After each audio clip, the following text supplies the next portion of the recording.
Are you or your team feeling a little stuck in this market? Are you feeling like you're just not getting quite where you want? Are you not hitting production goals? Are you hitting them and you just don't feel the full momentum? If so, you're not alone, but there is a solution, and we're going to dive into it right now on this episode of Commissioned. Hey, folks, I'm Todd Tremonti. I've been leading a team along with Ian Daniels, who's with me right here, our day-to-day team leader, in the DFW area for well over 20 years. And these things do happen. You just feel stuck in the mud sometimes. Success doesn't even always feel fun. So what does it look like to motivate a team? What does it look like to motivate action in yourself or in your people when things are getting a little rough? We've been doing this for a long time. We've weathered all sorts of crazy markets, whether it's COVID or the financial crisis of '08, rates and inventory and supply chains and all the things. And it doesn't mean we've just always gotten this perfectly, but we have certainly for well over 2 decades been producing at a high level where agents want to stay and they succeed. So what does that look like right now? We're going to get into it. Ian and I are going to have this conversation back and forth, and this should be a really, really valuable takeaway for you if that's how you feel right now. If you're feeling some of the pain, some of the frustration of what a lot of people around the country are feeling right now, which was a pretty interesting and exciting first quarter and kind of a quirky, middling, muddy second quarter thus far. That's been the experience of most of the teams I've run into, or that we're coaching, or that are coming to us for coaching. I will say many of our actual mastermind members are not experiencing that. They're putting into action a lot of what we're about to talk about. So what does that look like?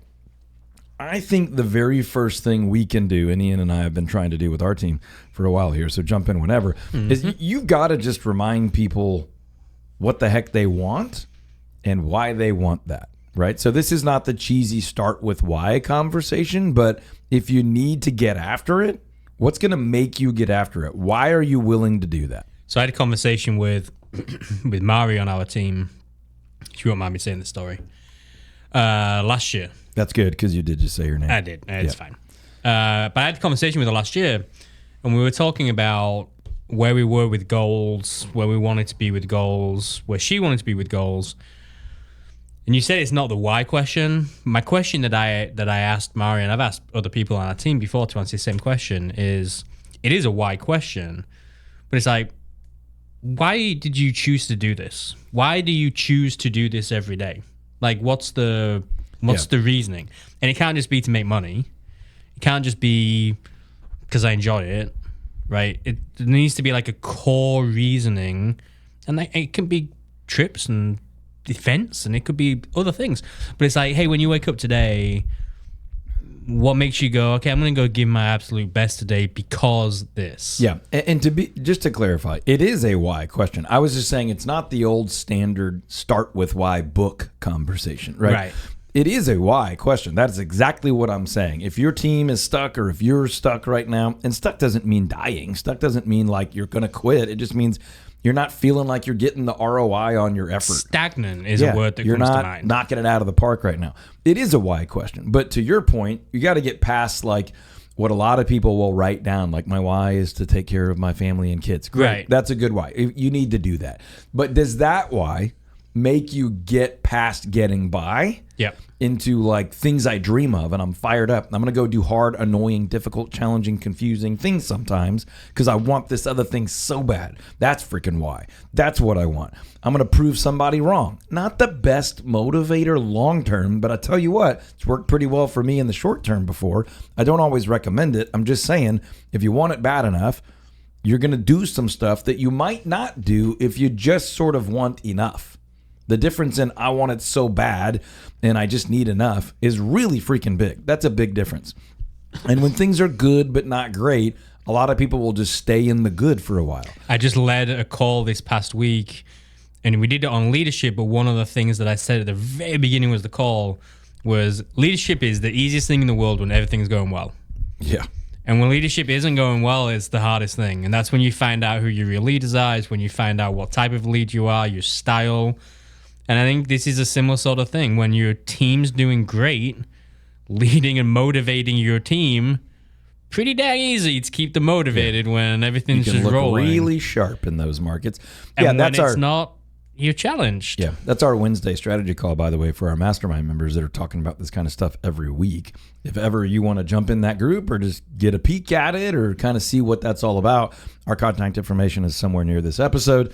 You can always reach out, or you can just go to toddtremonti.team.com or realestategrowthsystems.com, which is where we house a bunch of our coaching and consulting stuff. So step one is you do have to reconnect the goals. You have to figure out the why. And you need to go deeper than that surface level, like, I need to make some money, I want to provide for my family.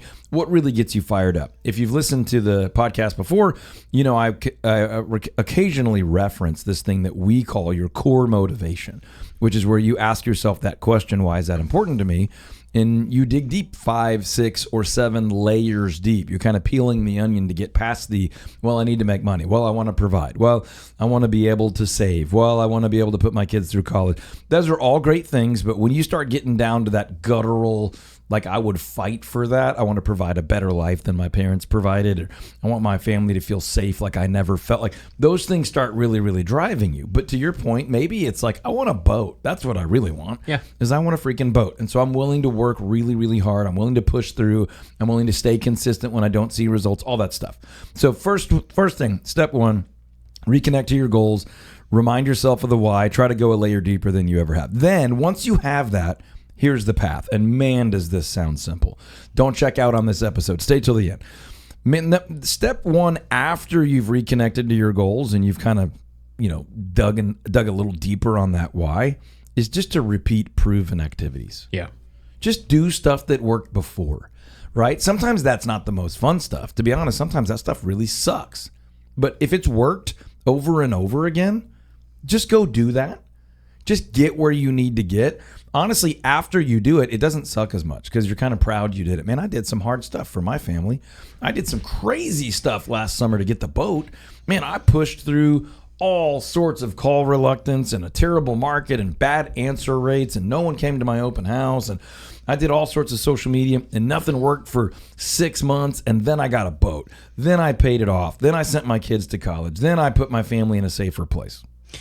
I had a conversation with one of our coaching clients this week, and we said that exact same thing, but I added on to it. And I said, more. I said, I want you to go back and evaluate and eliminate the things that weren't working. Yeah, that's the other side of the coin. It's easy to say, let's just keep doing the things that are working, but you might be doing the things that you think are working, yep, and they're not actually working. You need to go and really evaluate what has worked, hasn't worked, eliminate some things, maybe you add and tweak some other things.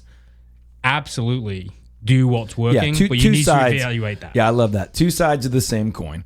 Step one, remind yourself of your goals and the deepest level guttural motivating why.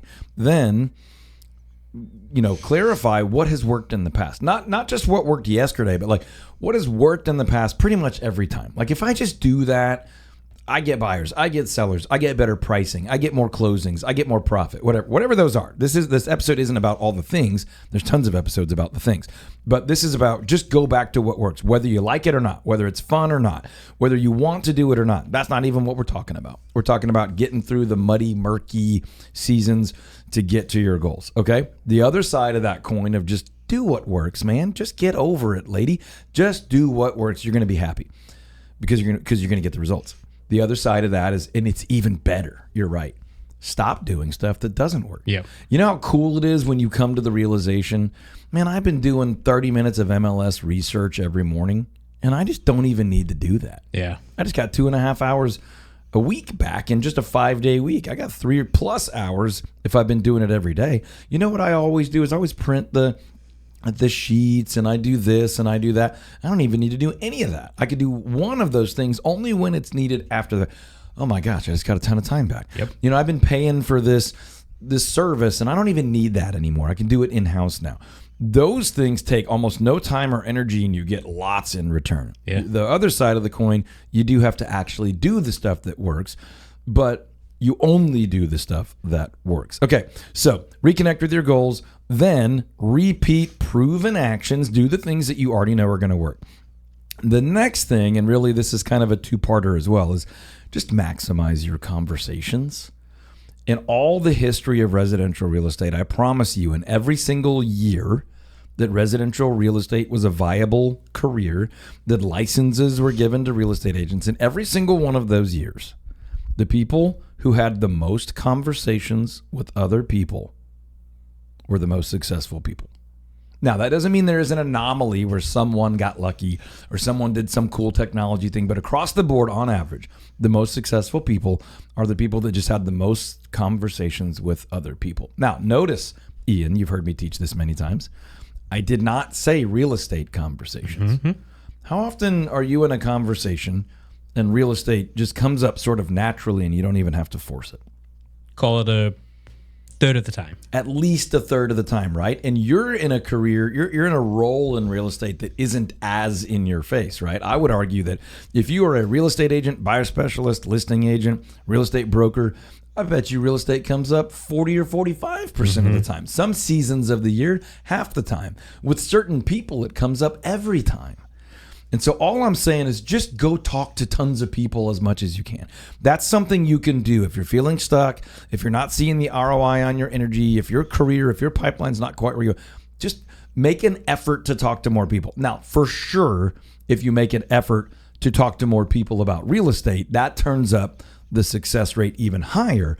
But in a lot of scenarios, you don't have to initiate with real estate. You just need to find more people to talk to more times, more often, and you're going to get through the funk. I think that's really wise if you're an agent on like how to move the needle forward. If I'm looking at it from a team leader perspective on how to motivate our team, one of the notes I wrote down is understand how to motivate individuals individually. Yeah, that's one of Ian's superpowers, so I let him speak on that whenever he wants. What do you mean by that? So everybody's going to be led differently. Everybody's going to be motivated differently. This is different to asking them the same question of, hey, what's the why, and going multiple layers deep. But you got to understand how to speak to somebody in a certain way for your message to come across. What are two quick, like this one would be different than that one? So if you have a high charging D personality, your general, what most people would say would be a salesperson, bull in a china shop type of thing. So D on the disc profile, D on the disc type A. Profile, yeah, exactly. You can speak to them in a much more straightforward, strict. Like what? Like what would you say to me? I'm that person. So if I'm stuck, my pipeline's not quite where I want it. I'm okay, but I'm not like thrilled about it. So my first question will always be to both sides of the equation is going to be, okay, well, tell me what you're doing right now to change that. Yeah. And with my type of personality, I might be like, I'm doing what I always do. Right. And my question then is going to be, here's what I'm observing about you. And I'm noticing, I'm noticing boom. that when you come to the office, you do this, and this. So direct, specific, very direct. Bottom line. Yes. Dude, you're doing this, you're not doing that. Do you see The it? opposite side of that is somebody that isn't your typical high D, super personable with people, love being around the people, don't enjoy having to necessarily do the prospecting, the hard conversations, things like that. Right. My question is going to be more related to, hey, I understand you don't enjoy doing some of these things.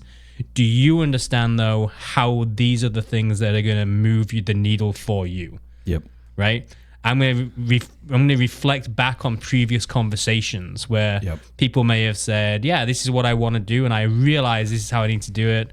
And I guess I'll just push myself through it. Yeah, so I would say this part I understand as well as anybody I know. I'm not bragging. I'm just saying, like, I've deep dived this. It's not as natural to me, so I've had to study it. But I would say to that high D, type A, hard charger, prototypical salesperson, I'm like, hey, you know what works and you're not doing it. Yep. And to the other person, I'd say, hey, I get it. You love the people part of this. What if you just tripled down for the next 60 days on just talking to more people? And you're a little bit more prepared if real estate comes up or to make real estate come up, right? I'm kind of saying the same thing, like, you need to go get after it, but I'm saying it a little bit differently. So what we're talking about right here is just maximizing conversations. It's kind of step 3 here, right? Step 1, identify your goals, connect with why those are your goals, why you care. Step 2 is just do proven, repeatable things, like do stuff that's worked before. Number 3, and the other side of that coin was stop doing stuff that's not working. Number 3 is maximize your conversations. You don't even have to trigger real estate, but you can. And if you will, your results will be even higher. Okay? Then I'm going to say this. I'm going to say the other piece of have more conversations is just meet a lot of new people. Right. So if you're trying to grow your business right now, try to meet a lot of new people. A great real estate way to meet a lot of new people is to do an open house, right? Or to host some sort of an event that is tied to real estate in some way, where you're inviting new people, you're inviting outside people. So, just get face to face, have coffees, have lunches, do open houses. I'm not big on like just generic networking events and stuff like that, but get out there, go to the party, go to the watch party, go to the ball game where there's going to be a bunch of people rubbing shoulders and stuff. The more activity, the more opportunity, the more momentum, the more optimism. So you'll feel better, which usually leads to good things. Okay. Listen, people, if you like this type of conversation, if you want to get after it, if you want to surround yourself with people that do change the approach when the results aren't there and make it happen, make sure goals happen, you should join us for Real Growth Summit this year. It's going to be in September right here in Dallas, Texas. And if you go to the website, realgrowthsummit.com right now, you can save right now for a few more days right at $1,000. Yeah. You can get a ticket for $297, which is dirt cheap. We're probably losing money at ticket prices like that. But we want to get the right people in the room. And it's a 2-day event too. It's a 2-day event right here in DFW. Incredible speakers. This is our 8th or 9th. We don't know. Yeah, right on that. 8th or 9th year doing this event. It's incredible. We have 100 plus people from all over North America there every year that want to grow their team, scale their business, sell more homes, be more profitable, all that kind of stuff. So it is number 8. It's the 8th one. So all that to say, go to realgrowthsummit.com. You can get in the room with us for a couple of days, get in the room with a bunch of other people that want to grow their business and sustain production and optimism and profit and joy, even when the market changes and things get a little funky. They want to lead better, be led better, build wealth, and live the life they really want to live. That event has the same purpose as this podcast, to help you be commissioned in both definitions of the word. Earn a bunch of real estate commissions, but also be on commission, on mission, out there, living out your purpose, having positive impact in the world. Hey, folks, hope this was really, really valuable for you. Check out the other episodes, leave a review, share this with somebody that you think could help in this season of the market. Check out those other episodes. We'll keep making good ones for you. You let us know what we can do to help. We'll talk to you on the next one.